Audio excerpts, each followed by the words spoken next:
بہت سارے گناہ مسجد کی طرف چل کر آنے سے ہر قدم پر گناہ معاف ہوتا ہے، واپس جانے سے بھی ہر قدم پر گناہ معاف ہوتا ہے، بہت سارے گناہ نماز پڑھنے سے معاف ہو جاتے ہیں، بہت سارے گناہ روزے رکھنے سے معاف ہو جاتے ہیں، جو ہے حج کرنے سے معاف ہو جاتے ہیں، عمرہ کرنے سے معاف ہو جاتے ہیں، رمضان کی برکت سے معاف ہو جاتے ہیں، جمعے کی برکت سے جو ہے معاف ہو جاتے ہیں۔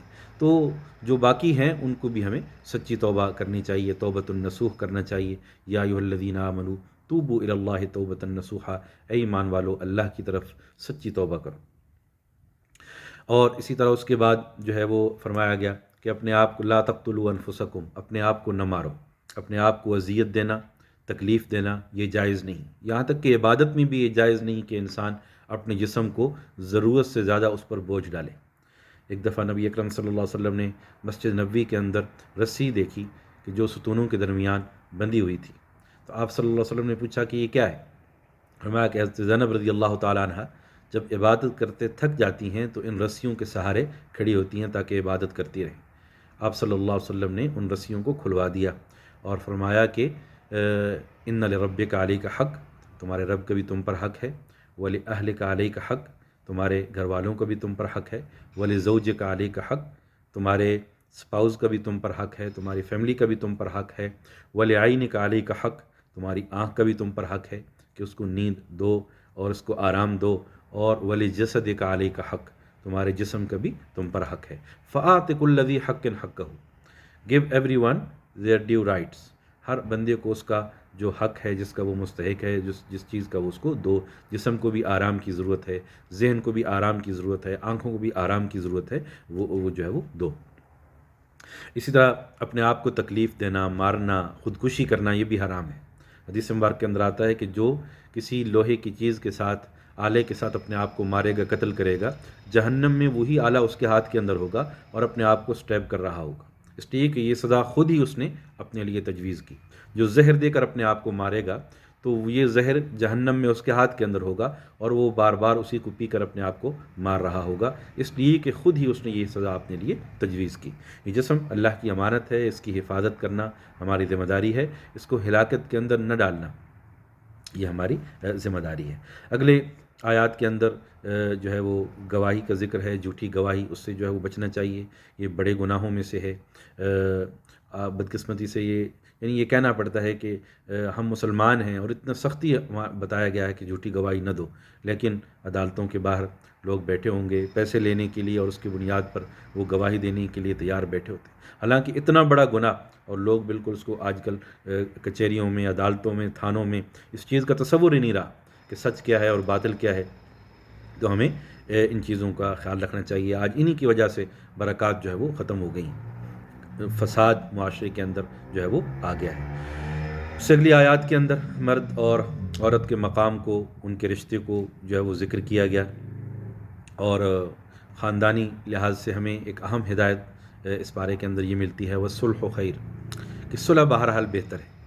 ہر معاملہ عدالت میں نہیں حل ہوتا، بہت سارے معاملات ہم ایک دوسرے کے ساتھ بیٹھ کر ڈائیلاگ سے اور خاندان کے بڑے بیٹھ کر ان مسائل کو حل کر سکتے ہیں، اور اسی کے اندر اس لیے کہ ہر معاملے کے اندر قانون وہ کچھ نہیں کر سکتا، بہت سارے معاملات کے اندر پولیس کچھ نہیں کر سکتی، کوئی اور تیسرا فرد کچھ نہیں کر سکتا، ان کی مداخلت سے معاملات بگڑ جاتے ہیں۔ تو جو ایسے معاملات کی جو آپس کے اندر سدھر سکتے ہیں، ان کی اصلاح ہو سکتی ہے، ان کی اصلاح کی کوشش جو ہے وہ کرنی چاہیے۔ نبی اکرم صلی اللہ علیہ وسلم نے فرمایا کہ کیا میں تمہیں ایسی چیز نہ بتاؤں جو نفلی نماز، نفلی روزے اور نفلی صدقے سے افضل ہے؟ اور آپ صلی اللہ علیہ وسلم نے فرمایا اصلاح ذات البین، لوگوں کے درمیان صلح کرانا، ریکنسلیشن کرنا، اور فرمایا وہ فساد ذات البین الحالقہ، اور لوگوں کے درمیان فساد کرنا کہ جو ہے یہ تو دین کا صفایا کر دیتی ہے۔ تو یہ انتہائی شرانگیز بات ہے، فتنہ انگیزی، شرانگیزی، لڑائی کرانا، بالخصوص میاں بیوی کے درمیان نفرت پیدا کرنا، یہ بہت گھٹیا حرکت ہے، اور اس سے جو ہے وہ اجتناب جو ہے وہ کرنا چاہیے، اصلاح کی کوشش جو ہے وہ کرنی چاہیے۔ اگلی آیات کے اندر نیکی کے اپرچونٹیز کو بیان کیا گیا، نیکی کے کاموں کو بیان کیا گیا۔ وَاعْبُدُوا اللَّهَ وَلَا تُشْرِكُوا بِهِ شَيْئًا وَبِالْوَالِدَيْنِ إِحْسَانًا وَبِذِي الْقُرْبَى وَالْيَتَامَى وَالْمَسَاكِينِ وَالْجَارِ ذِي الْقُرْبَى وَالْجَارِ الْجُنُبِ وَالصَّاحِبِ بِالْجَنبِ وَابْنِ السَّبِيلِ، کہ نیکی یہ ہے کہ اللہ کی عبادت کرو، اس کے ساتھ شرکت نہ کرو، والدین کے ساتھ، قرباء کے ساتھ جو ہے، اور مساکین کی خبر گیری کرو، جو ہے یتیموں کی کفالت جو ہے وہ کرو، اور پڑوسیوں کے ساتھ اچھا سلوک کرو۔ اور پڑوسیوں کی دو قسمیں، ایک جو پڑوسی جو آپ کا رشتہ دار بھی ہے، اور ایک وہ پڑوسی جو اجنبی ہے، اسٹرینجر ہے، آپ اس کو نہیں جانتے، تو پھر بھی اس کا حق ہے، اس کی جو پڑوسی کے حقوق ہیں اس پر جو ہے وہ اپلائی ہوتے ہیں۔ نبی اکرم صلی اللہ علیہ وسلم نے ایک حدیث کے اندر فرمایا کہ پڑوسی یعنی آدمی کے گھر کے آس پاس 40 گھر، اور بعض مفسرین نے کہا کہ ہر اطراف میں 40 گھر، چاروں ڈائریکشنز میں 40 گھر، وہ انسان کا پڑوس ہے، نیبرہڈ ہے۔ تو انسان کو ان کی خبر رکھنی چاہیے۔ کوئی اگر بوڑھا آدمی ہے جو ہے جس کو مدد کی ضرورت ہے، کوئی ہیلپ کی ضرورت ہے، کوئی معذور ہے، تو یہ ہمارا بحیثیت مسلمان ہماری ذمہ داری ہے کہ ہم خبر گیری کریں، خوشی غمی کے موقع پہ ان کو بھی ہے وہ شامل کیا جائے۔ تو یہ ان حقوق کی ادائیگی جو ہے وہ کرنی چاہیے۔ یہ نیکیوں کو کی لسٹ کے اندر اللہ رب العالمین نے ان کو جو ہے وہ شمار کیا ہے۔ اور یہ پھر آگے یہ کیا خرچ کرو، خرچ کے اندر دکھلاوا نہ کرو، اللہ کے راستے کے اندر خرچ کرو، اور اس کو اللہ کی رضا کے لیے کرو۔ اور پھر یہ حقیقت بیان کی گئی ان اللہ لا یظلم مثقال ذرہ، اللہ کسی پر ذرہ برابر بھی ظلم نہیں کرتے۔ اور اس کے بعد اگلے رکوع کے اندر تیمم کے بارے میں ہمیں رہنمائی جو ہے وہ ملتی ہے۔ یہ بھی دین اسلام کی خصوصیت ہے کہ اس میں رعایتیں رکھی گئیں، کنسیشنز رکھی گئیں، اور ہر عمل کو ہماری کیپیسٹی کے اندر رکھا گیا۔ اسی طرح اگر وضو کے لیے انسان کو پانی نہیں ملتا تو اس کو سبسٹیٹیوٹ کے طور پہ، متبادل کے طور پہ تیمم کا جو ہے وہ اجازت دی گئی۔ تیمم وضو اگر کرنا ہے تو اس کے لیے بھی ہو سکتا ہے، اور اگر غسل فرض ہے تو اس کے لیے بھی تیمم ہو سکتا ہے۔ اور یہ 2 ضربیں ہیں، یعنی 2 دفعہ ہاتھ مارنا ہے زمین پر یا زمین کی جنس میں سے کوئی چیز، مثلا ریت ہے یا پتھر ہے، تو پتھر کے اوپر آپ جو ہے وہ ہاتھ مار کر ایک چہرے پر اور ایک دونوں بازوؤں پر۔ تو یہ وضو کے لیے بھی، اور اگر غسل فرض ہے اور آپ کو پانی نہیں مل رہا تو اس کے لیے بھی اس کو اختیار کیا جا سکتا ہے۔ نبی اکرم صلی اللہ علیہ وسلم نے تیمم کے بارے میں فرمایا فضلنا علی الناس ثلاث، کہ ہمیں دوسری امتوں پر، دوسرے لوگوں پر 3 طریقے سے فضیلت دی گئی۔ صفوفنا کا صفوف الملائکہ، کہ ہماری صفیں فرشتوں کی صفوں کی طرح ہیں، ہم اسی طرح نماز میں کھڑے ہوتے ہیں جیسے فرشتے اللہ کے سامنے کھڑے ہوتے ہیں۔ اور پوری روئے زمین ہمارے لیے مسجد بنا دی گئی، جہاں بھی پاک جگہ ملے وہاں پر ہم نماز پڑھ سکتے ہیں۔ تو یہ پورے روئے زمین اللہ نے اس کو مسجد بنا دیا، کوئی جگہ بھی ناپاک نہیں، کوئی ملک ناپاک نہیں، جو ہے کوئی علاقہ ناپاک نہیں، یہ سب اللہ کا ملک ہے، اللہ اس کا مالک ہے۔ اللہ نے جو ہے وہ ہمیں اجازت دی ہے کہ جہاں بھی ہمیں پاک جگہ ملے ہم نماز پڑھ لیں۔ پچھلی امتوں کے اندر صرف مسجد کے اندر نماز کی عبادت کی اجازت تھی، اس امت کے لیے اس کو اوپن کر دیا گیا۔ اور اسی طرح تیسری خصوصیت اس امت کو دی گئی کہ جب پانی نہ ملے تو ہم پاک مٹی سے تیمم کر سکتے ہیں۔ تو یہ اس امت کو خصوصی رعایت جو ہے وہ دی گئی۔ اس طرح نبی اکرم صلی اللہ علیہ وسلم نے ایک اور حدیث کے اندر بھی 5 باتوں کے بارے میں فرمایا کہ مجھے خصوصیات دی گئیں، پریولیجز دیے گئے، اوتی تو جوامع الکلم، مجھے جامع کلمات دیے گئے جو دوسرے کسی نبی کو نہیں دیے گئے۔ مال غنیمت اس امت کے لیے حلال کیا گیا، قربانی کا گوشت جو ہے وہ حلال کیا گیا، ہم اللہ کے راستے کے اندر قربانی کر رہے ہیں، ہر بال پر نیکی مل رہی ہے، اور گوشت بھی خود ہم کھا رہے ہیں۔ کتنی بڑی کنسیشن اس امت کو دی گئی، کتنا بڑا اجر بھی ہے، اور گوشت بھی ہم خود کھا رہے ہیں۔ اور اسی طرح جو ہے وہ فرمایا کہ میری خصوصیت یہ ہے کہ میں سب سے آخری نبی ہوں، ختم بی النبیون، نبوت کا سلسلہ میرے اوپر جو ہے وہ ختم جو ہے وہ کر دیا گیا۔ تو یہ آپ صلی اللہ علیہ وسلم کی خصوصیات تھیں۔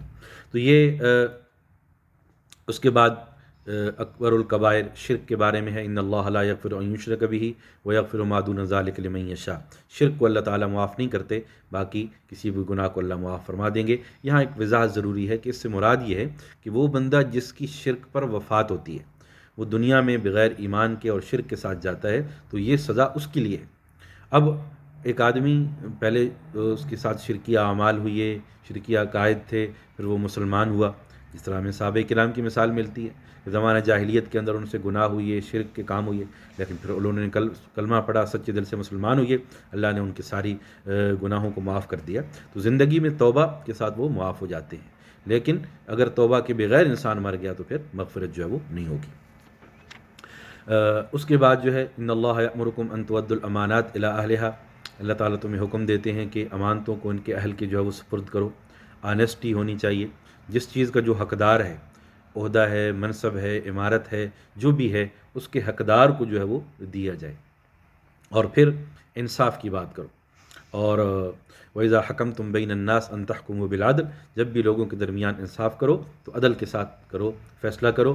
اور یہ خصوصیت ہے جو ہمیں اپنانی چاہیے، عدل اپنے آپ کے ساتھ بھی، اپنے رب کے ساتھ بھی، اللہ کے رسول کے ساتھ بھی۔ اللہ کے عدل یہ ہے کہ انسان اللہ کو ایک مانے، اللہ کے ساتھ شرک نہ کرے، دعا مانگے تو اللہ سے، منت مانگے تو اللہ سے، حاجات مانگے تو اللہ تعالیٰ سے، تو یہ اللہ کے ساتھ عدل ہے۔ رسول کے ساتھ عدل یہ ہے کہ رسول کی پیروی کی جائے، ان کی اطاعت کی جائے، ان کی سنتوں پر عمل کیا جائے۔ اپنے آپ کے ساتھ عدل یہ ہے کہ انسان اپنے آپ کو تکلیف نہ دے، بلا وجہ اذیت نہ دے، اپنے آپ کو نقصان نہ پہنچائے، اور اس کو نیکی کے کاموں میں اس کو جو ہے وہ لگائے، اللہ اور اللہ کے رسول کی اطاعت میں اپنے نفس کو، اپنی صلاحیتوں کو جو ہے وہ، اپنی طاقت کو جو ہے وہ استعمال کرے۔ اسی طرح جو ہے دوسرے لوگوں کے ساتھ عدل، ہر انسان کے ساتھ عدل۔ وَلَقَدْ كَرَّمْنَا بَنِي آدم، ہم نے انسانوں کو فضل والا، تکریم والا بنایا، تو ہر انسان کے ساتھ اچھا سلوک، ایک جو ہیومن بینگ ریلیشن شپ ہے اس کو برقرار جو ہے وہ رکھنا چاہیے۔ یہاں تک کہ جانوروں کو بھی ساتھ بھی ظلم جائز نہیں، ستانا ان کو۔ ایک عورت اس وجہ سے جہنم میں جائے گی کہ اس نے ایک بلی کو بھوکا جو ہے وہ مار دیا تھا۔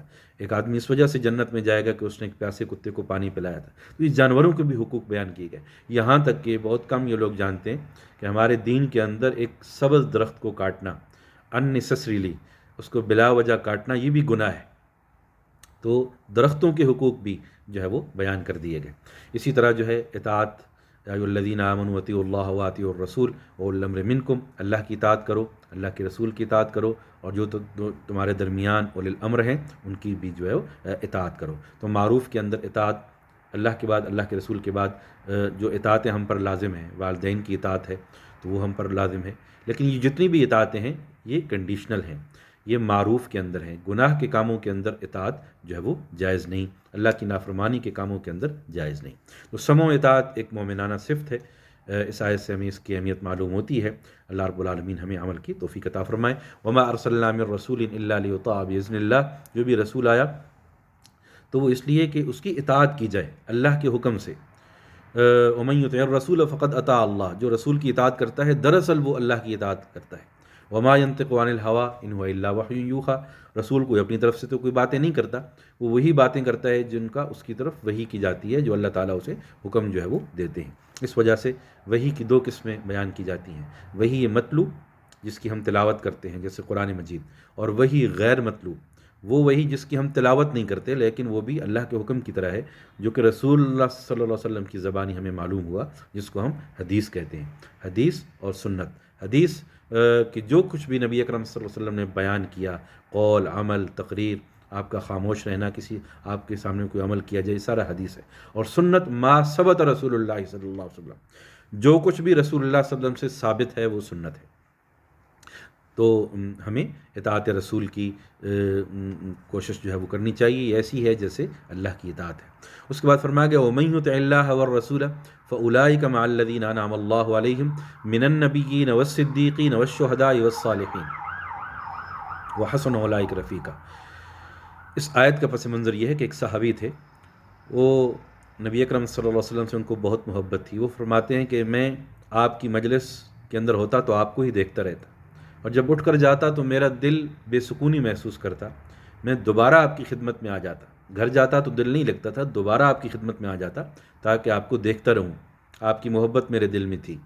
اور پھر وہ صحابی فرماتے ہیں کہ مجھے خیال ہوا کہ ذکرت موتی و موتک، کہ یا رسول اللہ میں نے بھی مر جانا ہے، آپ نے بھی مر جانا ہے، دنیا سے پردہ فرما جانا ہے، تو جو ہے وہ آپ تو آخرت میں علیین کے ساتھ ہوں گے، بڑا آپ کا مقام ہوگا، جنت میں آپ کا بہت ایکسکلوزیو سٹیٹس ہوگا، اور میں تو ایک عام آدمی ہوں، اگر جنت میں داخل بھی ہو بھی گیا تو میں کیسے آپ کو دیکھ سکوں گا؟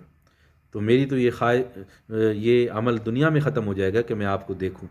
تو پھر یہ آیت نازل ہوئی وَمَن يُطِعِ اللَّهَ وَالرَّسُولَ فَأُولَٰئِكَ مَعَ الَّذِينَ أَنْعَمَ اللَّهُ عَلَيْهِمْ مِنَ النَّبِيِّينَ وَالصِّدِّيقِينَ وَالشُّهَدَاءِ وَالصَّالِحِينَ، جو اللہ پر اور اللہ کی اطاعت کرے گا، اللہ کے رسول کی اطاعت کرے گا، اللہ تعالیٰ ان پر انعام نازل فرمائیں گے، اور ان کو انبیاء، صلحاء، شہداء کے ساتھ جو ہے وہ شامل جو ہے وہ فرما دیں گے۔ تو یہ اللہ کے رسول کے ساتھ محبت ایک ہمارے ایمان کی نشانی ہے، اور یہ محبت صرف لفظی نہ ہو، زبانی جمع خرچ کے لیے نہ ہو، بلکہ اصل اطاعت، اصل محبت یہ ہے کہ آپ صلی اللہ علیہ وسلم کی سنتوں کی پیروی کی جائے، آپ کی اطاعت کی جائے۔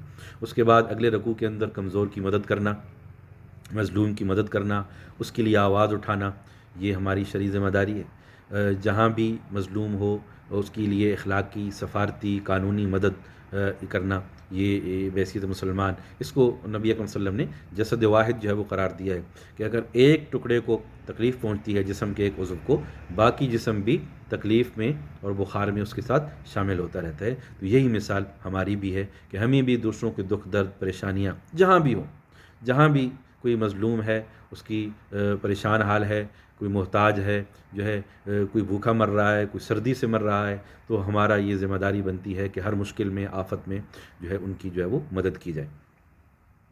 اور اس طرح اگلے رکوع کے اندر دنیا کی حقیقت کو بیان کی گئی، موت کی حقیقت کو بیان کیا گیا، اینما تکونوا یدرککم الموت ولو کنتم فی بروج مشیدہ، جہاں بھی تم ہو موت تم کو آ کر رہے گی، چاہے تم مضبوط قلعوں کے اندر ہی کیوں نہ ہو۔ تو موت تو آ کر رہے گی، ہر انسان کا وقت اللہ تعالیٰ نے مقرر کیا ہے، اور ہمیں اس حقیقت کو سمجھنا چاہیے جو اللہ نے ہمیں مہلت دی ہے۔ دنیا مزرعۃ الآخرہ، دنیا آخرت کی کھیتی ہے، اور جہاں ہم آج بوئیں گے کل اسی فصل کو ہم نے کاٹنا ہے۔ تو اپنے اعمال کو، اپنی جو ہے وہ کوششوں کو ایسا کیا جائے کہ تاکہ کل وہ فروٹفل ہوں، کل ان کا پھل ہمیں جو ہے وہ اچھا ملے۔ مصیبت کے بارے میں فرمایا گیا، ما اصابک من حسنۃ فمن اللہ وما اصابک من سیئۃ فمن نفسک، کوئی بھلائی پہنچتی ہے اللہ کی طرف سے ہے، اور اگر کوئی تمہیں تکلیف پہنچتی ہے تو یہ تمہارے بعض دفعہ اپنے کرتوت کا نتیجہ ہوتی ہے، اپنے اعمال کا نتیجہ ہوتی ہے۔ مصیبت دو وجہ سے آتی ہے، ویسے تو یہ اللہ کے حکم سے آتی ہے، ما اصابک من مصیبۃ فباذن اللہ، اللہ کے حکم سے، لیکن فبما کسبت ایدیکم، یہ تمہارے کسی عمل کا بھی، کرتوت کا بھی، گناہ کا بھی نتیجہ ہو سکتی ہے۔ تو اس وجہ سے استغفار کو لازم پکڑا جائے۔ من لزم الاستغفار جعل اللہ لہ من کل ضیق مخرجا، جو بندہ استغفار کو لازم پکڑے گا اللہ تعالیٰ اس کے لیے ہر مشکل سے ایک وے آؤٹ، ایگزٹ اسے عطا فرما دیں گے۔ تو استغفار کو معمول جو ہے وہ بنایا جائے، استغفار اللہ تعالیٰ کو پسند ہے، اس کی برکات سے مصیبتیں اور تکلیفیں جو ہے وہ دور ہوتی ہیں۔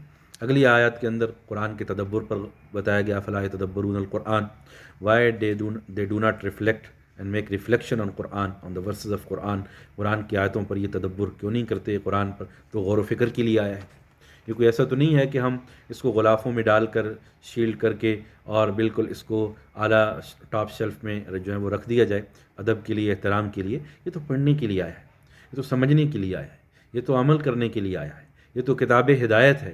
اگر ہم اس کو نہیں کھولیں گے اور اگر اس لینگویج میں ہے جو ہمیں سمجھ نہیں آتی تو اس کی ٹرانسلیشن پڑھی جائے، تاکہ ہمیں معلوم ہو کہ یہ اللہ کا پیغام ہے انسانیت کی طرف، میں بھی انسان ہوں، میں بھی اس کا مخاطب ہوں، ایڈریسی ہوں، تو یہ قرآن مجھ سے کیا کہتا ہے، یہ میری ذمہ داری ہے کہ میں اس کو پڑھوں، سمجھوں، عمل کروں، اور اس کے خوبصورت پیغام کو دوسروں تک پہنچانے کی کوشش کروں۔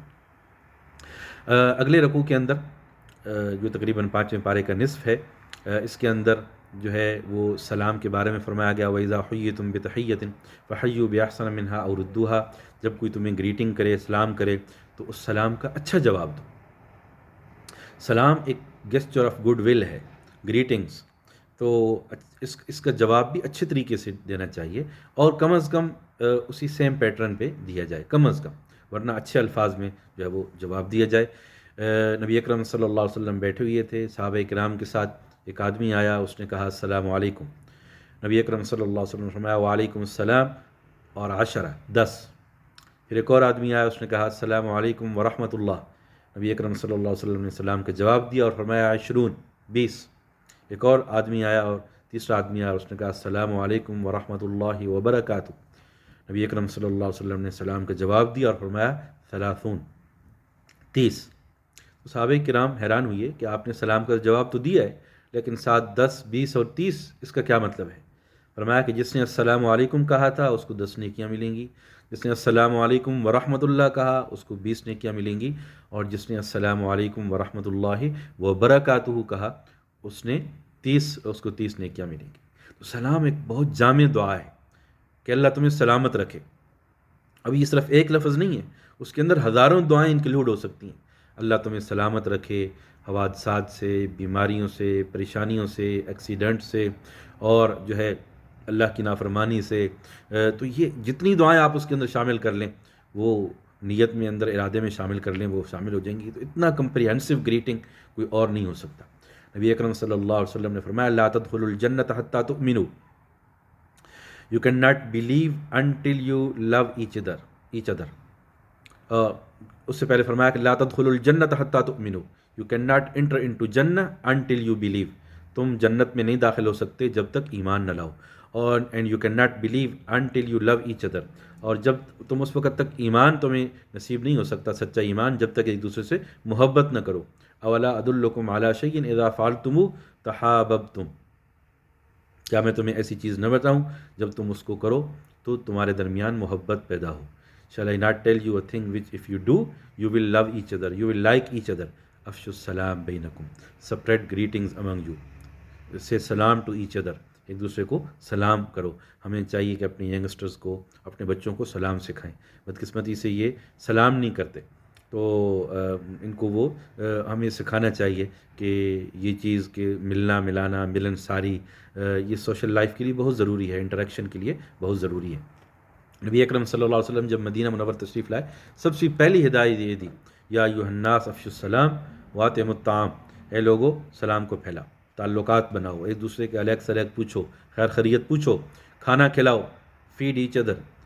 تو یہ کھانا کھلانا، سلام دینا، یہ بہت جو ہے عالی شان ہماری تہذیب کا، کلچر کا حصہ ہیں، اور ہمیں اس کو اپنانا چاہیے. اگلی آیات کے اندر خون ریزی کی حرمت کے بارے میں ذکر ہے کہ بلڈ شیڈ از حرام. کسی کا ناحق خون کرنا یہ بہت بڑا گناہ ہے. قتل عمد، اس کی سزا کا ذکر کیا گیا. قتل خطا، اس کا ذکر کیا گیا. تو یہ جتنا بھی کلنگ ہے، مین سلاٹر ہے، یہ اس کے بارے میں سختی کے ساتھ متنبع جو ہے وہ کیا گیا، اس کی سزاؤں کا جو ہے وہ ذکر ہے. اسی رکوع کے اگلے رکوع کے اندر ہجرت کے بارے میں ہے کہ ہجرت ایک بہت عالی شان عمل ہے. اللہ کی دین کے لیے قربانی دینا، گھر بار چھوڑنا، یہ مشکل عمل ہے، لیکن اس کو اختیار کرنا یہ بہت بڑا اجر کا عمل ہے. یہی وجہ ہے کہ ہجرت کے جو ایونٹ تھا، اس کی وجہ سے ہمارا ہجرہ کیلنڈر اسی سے جو ہے وہ شروع ہوا. نبی اکرم صلی اللہ علیہ وسلم نے فرمایا الہجرت تہدم ما کان قبلہ والحج یہدم ما کان قبلہ، کہ ہجرت اپنے ما قبل گناہوں کو معاف کر دیتی ہے، اور حج اپنے ما قبل گناہوں کو معاف کر دیتا ہے. تو یہ اللہ کی دین کے لیے قربانی دینا ایک بہت بڑا عمل ہے، لیکن بشرطے کہ اللہ کی رضا کے لیے ہو. اگر کوئی فنانشیل انٹینشن ہے، کوئی دنیا کا لالچ ہے، کوئی مال کمانے کی غرض ہے، تو پھر یہ ہجرت شمار نہیں ہوگی. تو لہٰذا جب بھی آپ دوسرے ایک ملک سے دوسری کنٹری میں جاتے ہیں ملازمت کے لیے، کاروبار کے لیے، کسی بھی وجہ سے سیٹل ہونے کے لیے، تو نیت میں یہ کر لیں کہ میں نے اللہ کے دین کی طرف دعوت دینی ہے، لوگوں کو دین کی دعوت دینی ہے. تب آپ کا جو ہے وہ سفر وہ بابرکت ہو جائے گا، اور اس پر اجر بھی جو ہے ملے گا. اگلے رکوع کے اندر قصر نماز کے بارے میں ہے لا جناح علیکم ان تقصروا من الصلاۃ. تم پر کوئی گناہ نہیں کہ تم سفر میں نماز کو قصر کرو، شارٹن کرو. تو سفر کے اندر یہ اللہ کی طرف سے تحفہ ہے کہ انسان اپنی نماز کو مختصر کرے. 4 فرض 2 فرض بن جائیں گے، اور 3 ہی رہیں گے. اور عشاء کے ساتھ وطر، وہ بھی سفر میں بھی قضا نہیں پڑھنے ہیں. اور فجر کی جو 2 سنتیں ہیں وہ نبی اکرم صلی اللہ علیہ وسلم نے سفر میں بھی نہیں چھوڑی، لہٰذا ان کو سفر میں بھی ترک نہ کیا جائے. اگر وہاں امام کے پیچھے پڑھ رہے ہیں، جو مقیم ہے پوری نماز پڑھ رہا ہے، تو آپ اس کے پیچھے پوری نماز جو ہے وہ پڑھیں گے. اس طرح سواری پر بھی انسان سوار ہے نہیں اتر سکتا، سواری پر بھی نماز پڑھ سکتا ہے. رکوع سجود نہیں کر سکتا، اشاروں کے ساتھ جو ہے وہ پڑھ لے، لیکن نماز کو جو ہے وہ نہ چھوڑے.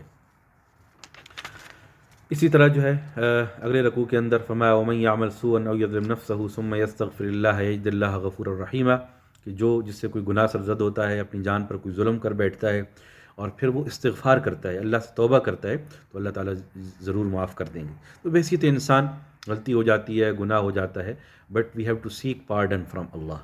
وی ہیو ٹو میک سنسیئر توبہ ٹو اللہ سبحانہ و تعالیٰ immediately, sooner rather than later. تو یہ توبہ کی کنڈیشن ہے کہ اس کو جلدی اللہ کی طرف رجوع کیا جائے اور اپنے گناہ کی معافی مانگی جائے، اور اگر گناہ کا تعلق حقوق العباد سے ہے تو ان کو فلفل کیا جائے، ان کو پورا کیا جائے۔ ایسا نہیں ہے کہ کسی کا 10,000 پاؤنڈ ضبط کر کے بیٹھا ہوا ہے اور اللہ سے مغفرت کی دعا کر رہا ہے اللہ مجھے معاف کر دے۔ پہلے اس کو اس کا حق دو، دوسرے کو اس کا قرض واپس کرو، اور پھر اللہ تعالیٰ سے جو ہے باقی استغفار اور دعائیں کرنے چاہیے۔ تو یہ پھر اسی طرح شرک کے بارے میں پھر فرمایا گیا ان اللہ لا یغفر ان یشرک بہ ویغفر ما دون ذلک لمن یشاء۔ پھر مزید اگلے رکوع کے اندر مومنانہ صفات کا ذکر ہے کہ جو لوگ ایمان لائیں گے، نیک اعمال کریں گے، اللہ ان کو آخرت کے اندر کامیابی دیں گے، اپنی جنت کے اندر داخل فرمائیں گے۔ اور جو بھی نیک عمل کرے گا ومن یعمل من الصالحات من ذکر او انثی، چاہے وہ مرد ہے چاہے عورت ہے، تو بشرطے کہ ایمان والا ہے تو اللہ تعالیٰ ان کو جنت کے اندر داخل فرمائیں گے۔ تو عمل کے لیے کوئی ڈسکریمنیشن نہیں، جو بھی نیکی کرے گا، نماز، روزہ، زکوٰۃ، چاہے مرد کرے عورت کرے، صدقہ مرد دے عورت دے، حج مرد کرے عورت کرے، اس کے اندر دونوں کو برابر اجر ملے گا۔ ان المسلمین والمسلمات والمؤمنین والمؤمنات والقانتین والقانتات والصادقین والصادقات، دونوں کو اللہ تعالیٰ نے سپریٹلی ذکر کر کے کہ تاکہ کوئی فرق نہ رہے، جو بھی نیکی کرے گا، اچھا عمل کرے گا، اللہ کے ہاں اس کے جو ہے وہ اجر ہے۔ اور پھر سورہ نساء کے جو ہے وہ 20ویں رکوع کے اندر اللہ رب العالمین نے فرمایا ہے کونوا قوامین بالقسط شہداء للہ ولو علی انفسکم او الوالدین والاقربین، کہ حق کی گواہی، عدل کی گواہی اس کو اختیار کرو، جو ہے وہ عدل اور انصاف کی بات کرو، آلویز ڈو جسٹس، انصاف کرو، چاہے وہ اس کی ورڈکٹ تمہارے اپنے خلاف ہی کیوں نہ ہو، تمہارے والدین کی خلاف ہی کیوں نہ ہو، ہمیشہ سچی اور کھری جو ہے وہ بات کرو۔ قل الحق و ان کان مرا، ہمیشہ سچ بات کہو اگرچہ وہ تلخ ہی کیوں نہ ہو۔ اور پھر آخری رکوع کے اندر منافقین کی علامات کا ذکر ہے کہ وہ اللہ کو دھوکہ دینا چاہتے ہیں لیکن دراصل وہ خود دھوکہ کھا رہے ہیں۔ تو یہ جو منافقت نبی اکرم صلی اللہ علیہ وسلم نے اس کی نشانیاں بتائیں، عملی نفاق، جب بات کرنا ہے جھوٹ بولتا ہے، جب وعدہ کرتا ہے خلاف ورزی کرتا ہے، جب امانت رکھی جاتی ہے خیانت کرتا ہے، جب کوئی لڑائی جھگڑا کرتا ہے تو گالیاں بکنا شروع کر دیتا ہے، ان سے ہمیں جو ہے وہ بچنا چاہیے۔ منافقین کا انجام بھی بتا دیا گیا، پھر الدرک الاسفل من النار، they will be the most lowest part of جہنم، وہ جہنم کے سب سے نچلے درجے میں ہوں گے۔ آخری آیت اہم ہدایت ہے ما یفعل اللہ بعذابکم ان شکرتم وآمنتم وکان اللہ شاکرا علیما، اللہ تعالیٰ تمہیں عذاب دے کر کیا کرے گا اگر تم شکر گزاری کرو اور ایمان لاؤ۔ اللہ تمہیں پنشمنٹ نہیں دے گا اگر تم اللہ کا ایمان لاؤ اور اللہ کی شکر گزاری کرو۔ اللہ رب العالمین سے دعا ہے کہ مجھے بھی اور آپ کو بھی عمل کی توفیق عطا فرمائے۔ اقول قولی ھذا واستغفر اللہ لی ولکم فاستغفروہ انہ ھو الغفور الرحیم۔ والسلام علیکم ورحمۃ اللہ وبرکاتہ۔